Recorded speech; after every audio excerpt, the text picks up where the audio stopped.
Imagine one of the greatest dragon riders in Westerosi history facing one of the greatest dragons that was never truly tamed. On one side, you have Caraxes, the Blood Wyrm, the dragon that fought in countless battles alongside Daemon Targaryen. A dragon so terrifying that even experienced soldiers panicked at the sound of his scream. The same dragon that would eventually do the impossible and bring down Vhagar herself. On the other side, you have Sheepstealer, a dragon that never grew up in the dragon pit, never relied on dragon keepers, never answered to kings, and never spent his life being trained for war. Instead, Sheepstealer survived entirely on instinct. For decades, he lived as a wild dragon, hunting, adapting, and avoiding humans whenever possible. While the Targaryens believed dragons needed riders to reach their full potential, Sheepstealer proved that wasn't entirely true. He became one of the oldest dragons alive simply because he understood how to survive. So this raises a fascinating question. If these two dragons ever met in the skies above Westeros, who actually wins? Is it the battle-hardened Blood Wyrm or the wild survivor who answered to no one? Today, we're breaking it all down, from their size and strength to their speed, intelligence, combat experience, and even the riders who could tip the balance. And by the end, I think the answer might surprise you. Before we compare them, we need to understand just how different these two dragons really were. Because despite both being dragons, Caraxes and Sheepstealer couldn't have had more different lives. Let's start with Caraxes. Long before Daemon Targaryen ever claimed him, Caraxes already had a reputation. He had originally been ridden by Prince Daemon Targaryen, one of the finest warriors of his generation. That means Caraxes wasn't simply born into the chaos of the Dance of the Dragons. He had already spent years flying with experienced riders before Daemon ever climbed onto his back. But it was Daemon who transformed Caraxes into a legend. Together, they became almost inseparable. Unlike many dragon riders who treated their dragons like living weapons, Daemon seemed to share an unusually deep bond with Caraxes. Throughout House of the Dragon, you can see moments where they appear to understand each other without words. Caraxes doesn't simply obey commands, he anticipates them. Sometimes it almost feels like Daemon and Caraxes share the same instincts. That connection became even stronger during the Stepstones campaign. For years, Daemon and Caraxes fought real wars. Not tournaments, not training exercises, but actual battles. They attacked fleets, burned armies, destroyed castles, and fought under conditions that would have broken less experienced dragons. Every battle sharpened Caraxes even further. He wasn't simply powerful, he became experienced. He understood chaos, he understood unpredictable enemies, and, perhaps most importantly, he understood how to kill. Now compare that to Sheepstealer. Sheepstealer's story couldn't be more different. Nobody trained him, nobody taught him how to hunt, and nobody protected him while he was growing. Everything he became, he learned alone. His name itself tells you everything. He earned it because he regularly stole sheep from nearby farms. While other dragons were being fed by dragon keepers, Sheepstealer had to find every single meal himself. That sounds simple, but it actually says a lot about his intelligence. Hunting requires patience, timing, observation, and knowing when not to fight. If a hunt looked dangerous, Sheepstealer could simply leave. Unlike Caraxes, whose entire life eventually revolved around battle, Sheepstealer evolved around survival. That's an important distinction. One dragon became a warrior, the other became a survivor. And survival can sometimes teach lessons that war never does. Think about it. Wild animals often behave very differently from animals raised in captivity. They're usually more cautious, more adaptable, and much harder to predict. Sheepstealer likely developed those same qualities. He didn't have handlers, he didn't have routines, and he didn't have anyone telling him where to fly or when to eat. Every decision he made affected whether he lived another day. Over decades, those instincts became razor sharp. That's probably why he managed to survive for so long without a rider. It's actually one of the most impressive achievements of any dragon in Westerosi history, because life in the wild wasn't easy. Other dragons existed, humans feared him, and food wasn't guaranteed. Yet somehow, Sheepstealer kept surviving. That alone deserves respect. But here's where things get interesting. When fans compare dragons, they often assume that being wild automatically makes Sheepstealer stronger. I'm not convinced. Survival and combat aren't exactly the same thing. A wolf can survive for years in the wilderness. That doesn't certainly mean it could defeat a trained war dog bred specifically for battle. The same logic applies here. Caraxes wasn't surviving battles. He was winning them. And that's a completely different skill set. So before we even compare their physical abilities, we've already discovered something fascinating. These dragons represent two completely different philosophies of life. Caraxes became the perfect weapon. Sheepstealer became the perfect survivor. The real question is, when those two worlds collide, which one has the advantage? Because next, we're going to compare something that fans argue about constantly: their size. And believe me, the answer isn't nearly as obvious as most people think. So let's talk about the one thing that immediately starts arguments whenever fans compare dragons: their size. Because if you've spent enough time in the Game of Thrones community, you've probably heard people confidently say Caraxes is way bigger than Sheepstealer, but is he really? The truth is, we don't actually have exact measurements for either dragon. George R.R. Martin never sat down and gave us a neat list with their height, wingspan, and weight. Instead, we're left piecing together clues from Fire and Blood and what we know about their ages and descriptions. And that's where things become interesting. Let's start with Sheepstealer. By the time of the Dance of the Dragons, Sheepstealer was already considered an old dragon. In fact, he was one of the oldest living dragons in Westeros. He wasn't as ancient as Vhagar, Vermithor, or the Cannibal, but he had still been alive for decades. And dragons never stop growing. Their growth slows with age, but as long as they're healthy and have enough food, they continue getting larger throughout their lives. That means Sheepstealer had something incredibly valuable on his side: time. Years upon years of growth, years of strengthening his muscles, years of developing thicker scales, and years of becoming physically tougher. Caraxes, meanwhile, was also an old dragon, but he had spent much of his life flying with riders and fighting wars. Now, at first, that sounds like an advantage, but there's another way to look at it. A dragon that spends years fighting is constantly getting injured: burns, cuts, broken scales, and torn wing membranes. Even if those wounds heal, there's still signs of a dragon putting its body through unbelievable punishment. Caraxes wasn't living an easy life. He was earning every scar. Every battle took something from him. Every campaign demanded more endurance, and while experience made him deadlier, it also meant his body carried the marks of constant warfare. Sheepstealer's body, on the other hand, had been shaped by nature instead of battle. His biggest challenge wasn't another dragon trying to kill him. It was surviving the wilderness. That likely made him incredibly durable. Then there's another detail people often overlook. Sheepstealer wasn't exactly spoiled. He hunted for every meal. Imagine chasing sheep across rocky hills for decades. That isn't just feeding, that's exercise. Constant exercise. He wasn't lying around waiting for dragon keepers to roll food into the dragon pit. He had to fly, hunt, land, chase, and kill over and over again. If you've ever watched documentaries about wild predators, you'll know they tend to have incredibly lean, efficient bodies. Everything they carry serves a purpose. No wasted movement, no unnecessary weight. Sheepstealer was probably built in a very similar way: strong enough to overpower prey, fast enough to catch it, and smart enough not to waste energy. Now compare that to Caraxes. Caraxes is strange, even among dragons. He's famous for his unusually long neck, his incredibly long body, and his serpent-like appearance. In fact, that's exactly why people called him the Blood Wyrm. He doesn't look like Balerion. He doesn't even look like Caraxes or Sunfire.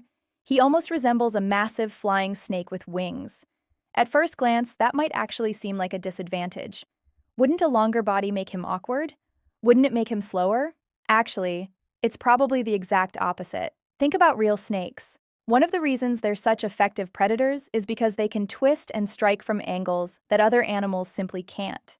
Caraxes appears to bring that same flexibility into the air. His body lets him move in ways that seem almost unnatural. Instead of making wide, predictable turns like many dragons, Caraxes seems capable of coiling through the sky, changing direction almost instantly. That's terrifying in an aerial fight, because air combat isn't just about size, it's about positioning: who gets behind their opponent, who avoids exposing their neck, and who can recover first after a dive. And this is where Caraxes starts gaining a major advantage. Throughout House of the Dragon, every time we see him flying, he looks incredibly agile, almost aggressive. He's constantly moving, banking, turning, and adjusting. He flies like a predator that's always hunting. Sheepstealer, meanwhile, was almost certainly an excellent flyer too. He had to be. You don't survive decades in the wild if you're clumsy. But surviving and fighting are different skills. Imagine comparing an eagle that spends its life hunting rabbits to a fighter jet. Both dominate the skies, but they dominate them in completely different ways. That's the relationship between Sheepstealer and Caraxes. One mastered survival, the other mastered combat. There's also something psychological happening here. Wild animals usually avoid unnecessary fights. Why? Because every injury is dangerous. Even a small wound can become infected, a broken limb can mean starvation, and a damaged wing could mean death. So over time, wild predators become incredibly selective about when they fight. That was probably true for Sheepstealer as well. He wasn't looking for battles, he was looking for another sunrise. Caraxes couldn't have been more different. He almost seems to enjoy the chaos. When Daemon points him toward danger, Caraxes doesn't hesitate. He dives straight into it. Fire, blood, war. That becomes his natural environment. And that difference in mentality could completely change this matchup. Because if these dragons met unexpectedly, who would hesitate first? The dragon that spent decades avoiding unnecessary risks, or the dragon that spent decades charging headfirst into impossible battles? Sometimes, the first dragon to fully commit is the one that wins. But we've only talked about their bodies. We haven't even reached the most important weapon either dragon possesses, their fire. Because when it comes to dragon battles, raw strength only gets you so far. A dragon's flames can decide the fight before claws ever touch scales. And when we compare the fire of Caraxes and Sheepstealer, the gap may be even bigger than most fans realize. Now let's get to what most people think actually decides a dragon fight. Fire.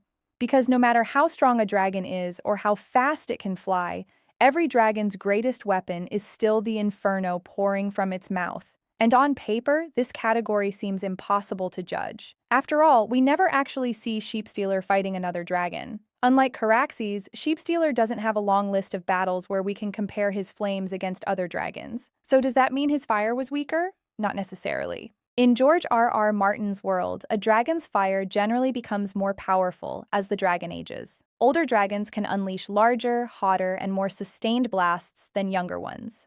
That's one of the reasons dragons become so terrifying over time. So considering Sheepstealer was already an old dragon by the Dance of the Dragons, there's every reason to believe his fire was incredibly destructive. This wasn't some young dragon still learning to hunt. This was a fully grown apex predator. One blast from Sheepstealer would have been enough to incinerate soldiers, destroy buildings, and send entire armies running. But here's the thing. Being able to burn armies isn't the same as fighting another dragon. Dragon scales aren't ordinary skin. They're incredibly resistant to fire. That's why dragon battles almost never end with one dragon simply roasting the other from a distance. If dragon fire alone solved everything, Vhagar would have annihilated Caraxes in seconds.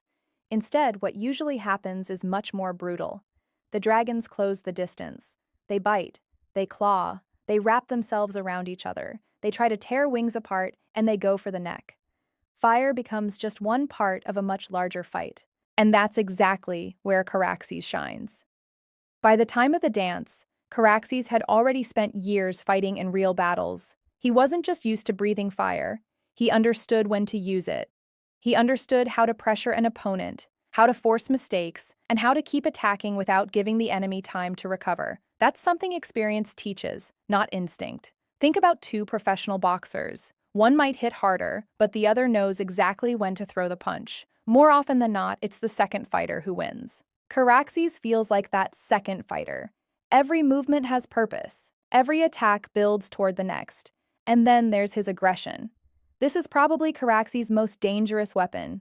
Not his fire, not his claws, but his mindset. Throughout his life, Caraxes never acted like a dragon trying to survive. He acted like a dragon expecting to win. There's a huge difference.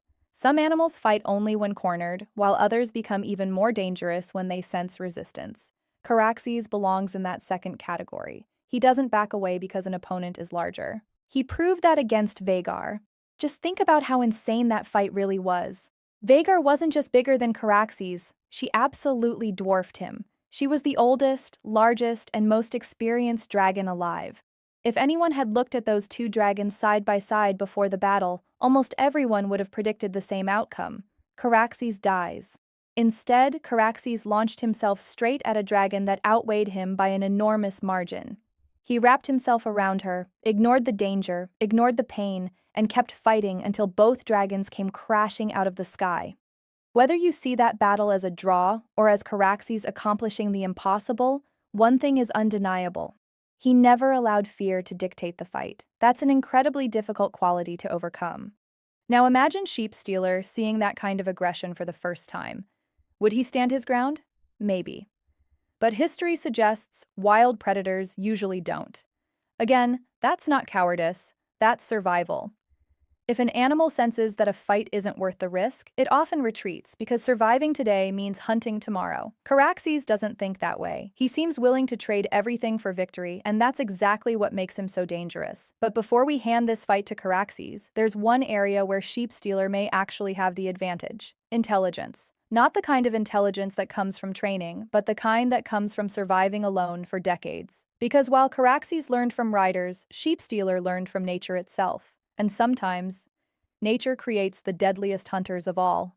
So far, Caraxes has built a pretty convincing case for himself. He's the more experienced warrior, he's fought in real wars, he has one of the greatest dragon riders in history on his back, and he's proven that he'll charge into a fight even against an opponent much larger than himself.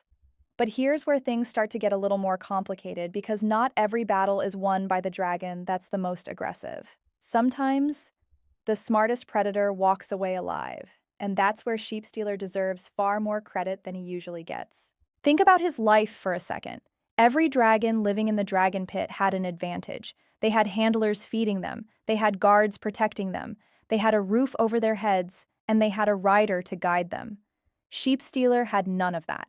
Every single day was a test. If he didn't hunt, he didn't eat. If he chose the wrong place to sleep, he risked being discovered. If he picked the wrong fight, there was nobody coming to save him. That kind of life forces an animal to become incredibly observant. Sheepstealer would have learned the landscape better than anyone. He would have known where prey gathered, where humans usually traveled, which areas were safe, and which areas weren't. These aren't the instincts of a soldier, they're the instincts of a survivor. And survival is a form of intelligence. In fact, some of the world's most successful predators aren't the strongest. They're simply the best at making decisions. A lion doesn't attack every elephant it sees. A wolf pack doesn't charge every bear. The greatest hunters know when to fight and when to wait. Sheepstealer almost certainly developed that same patience. Now compare that to Caraxes. Caraxes was incredibly intelligent too, but his intelligence was shaped differently. He learned alongside riders. He learned commands, he learned formations, and he learned how to coordinate with Daemon in battle. There's a reason Daemon and Caraxes looked almost synchronized whenever they flew together. Years of fighting side by side created trust. At times, it almost seemed as though Caraxes knew what Daemon was about to do before Daemon even acted. That's not just obedience, that's partnership. And that partnership is a massive advantage, because dragons don't fight in isolation when they have riders. While the dragon is focusing on flying, biting, and breathing fire, the rider is scanning the battlefield. Daemon can spot weaknesses, he can choose when to dive, he can decide when to disengage, and he can turn the dragon toward an opening that the dragon itself might never notice. It's like the difference between a fighter flying with radar and one flying by instinct alone. Now don't get me wrong, instinct is powerful, but strategy usually wins long wars. And speaking of Daemon, we really need to talk about him. Because if this battle includes riders, then Daemon Targaryen might be the biggest advantage either dragon has. Think about the opponents Daemon willingly challenged during his life. He didn't avoid danger, he chased it. Whether it was the Stepstones, rival armies, or eventually Vhagar herself, Daemon consistently chose the hardest fight available. Most commanders would have looked at Vhagar and searched for another plan. Daemon looked at Vhagar and mounted Caraxes. That tells you everything you need to know about his mentality. He's unpredictable, fearless, and sometimes even reckless. But in a dragon battle, that unpredictability can be devastating. An enemy can't prepare for someone who's willing to risk everything. Then there's the bond between Daemon and Caraxes. This wasn't simply a rider sitting on a dragon's back. These two had spent years surviving together, winning together, and bleeding together. Every battle strengthened that connection. By the time the dance began, they almost functioned as a single creature. Daemon trusted Caraxes completely, and Caraxes trusted Daemon just as much.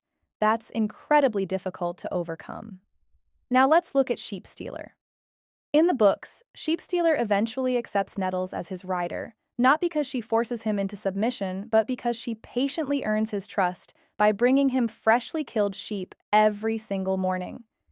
That's one of my favorite details in Fire and Blood because it shows that Sheepstealer wasn't conquered. He made a choice. He accepted her. That says a lot about his personality. He's cautious, suspicious, and independent. Trust isn't given freely, it's earned. In the television adaptation, it appears that Rhaena Targaryen takes on that role instead. But the important point remains the same. Sheepstealer is not the kind of dragon who instantly obeys anyone. Whoever rides him has to build that relationship over time. And while that's a beautiful kind of bond, it's also a newer one. Compare that with Daemon and Caraxes, who have spent years fighting side by side, understanding each other's movements almost instinctively. That level of experience matters in a life-or-death battle. A split-second hesitation, a delayed turn, a mistimed dive, that's all it takes. Now, let's imagine the fight. The skies are clear. Neither dragon has seen the other before. Caraxes lets out that terrifying, high-pitched scream that echoes for miles. Sheepstealer answers with a deep roar. Neither dragon backs down. They begin circling each other, climbing higher and higher. One is calculating, the other is hunting. One mistake, one opening, or one perfectly timed attack could decide everything. So who makes that move first? And more importantly, who walks away? Let's break down the battle blow by blow and finally answer the question that brought us here. All right, let's finally settle this. The sky above Westeros is silent. Below them, soldiers stop what they're doing and look up. They know what's about to happen. Whenever two dragons meet in the air, history is about to be written. Caraxes circles first. His long, serpentine body twists effortlessly through the sky. Even from a distance, you can tell he isn't just flying, he's sizing up his opponent. Across from him, Sheepstealer doesn't rush in. He watches. If there's one thing decades in the wild have taught him, it's that patience keeps you alive. Neither dragon wants to make the first mistake. Then, Caraxes screams. That terrifying, almost unnatural shriek echoes across the valley. It's not just a roar, it's a challenge. And just like that, the fight begins. Caraxes accelerates first. This is exactly what we'd expect. He's not the kind of dragon to spend 20 minutes circling his enemy. His greatest strength has always been relentless aggression. He wants to overwhelm his opponent before they can settle into the fight. Sheepstealer immediately banks away. Not because he's afraid, but because that's how wild predators survive. Instead of meeting raw force with raw force, he creates distance. He forces Caraxes to chase him. For a few moments, it actually works. Caraxes misses with his first pass, and Sheepstealer responds with a blast of dragonfire that tears through the sky behind him. It's a reminder that this won't be easy. One direct hit from either dragon could cripple the other's wings. Now the battle changes. The dragons climb higher, then higher still. Both are looking for the same thing, a better angle. This is where Caraxes' strange body begins to make a difference. That long neck and flexible frame allow him to turn much tighter than most dragons. Instead of making wide circles, he almost coils through the air, cutting across Sheepstealer's path. Suddenly, Sheepstealer isn't controlling the distance anymore. He's reacting. And in a dragon fight, that's dangerous. Because once Caraxes forces you onto the defensive, he rarely lets up. Another pass. More fire. Closer this time. Sheepstealer narrowly avoids it, but now he's losing altitude. Then comes the moment both dragons have been waiting for. Instead of breathing fire, Caraxes folds his wings slightly and dives straight towards Sheepstealer. No hesitation, no warning, just pure violence. The impact is enormous. The two dragons collide with enough force to shake the air itself. Now they're too close for dragonfire to matter. This is exactly how dragon battles are described in Fire and Blood. They bite, they claw, and they slam into each other. Their wings beat furiously as they struggle to stay airborne. Caraxes immediately goes for the neck. That's not an accident. He's done this before. He knows where the fight needs to end. Sheepstealer fights back with incredible strength. Years of surviving in the wild have made him immensely powerful. His claws rake across Caraxes' side, tearing scales free. Caraxes bleeds, but bleeding has never stopped the Blood Wyrm. If anything, it seems to make him even more dangerous. This is exactly what made him legendary. He doesn't panic when he's hurt. He presses harder, he keeps attacking. He forces his opponent to defend instead of counterattack. At this point, Daemon's experience becomes impossible to ignore. While Caraxes wrestles with Sheepstealer, Daemon is constantly reading the fight. He shifts his weight at exactly the right moments, guides Caraxes toward openings, and helps turn small advantages into decisive ones. That's something Sheepstealer simply doesn't have. Even if he has a rider, that partnership hasn't been forged through years of brutal warfare like Daemon and Caraxes. Little by little, Caraxes starts taking control.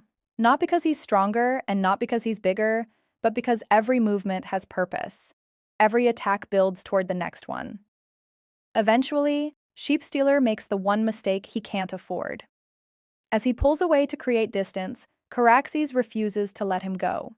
Instead of disengaging, he surges forward, wraps his long neck around Sheepstealer's, and drives him into a violent spiral toward the ground. It's chaotic, desperate, and exactly the kind of fight Caraxes thrives in.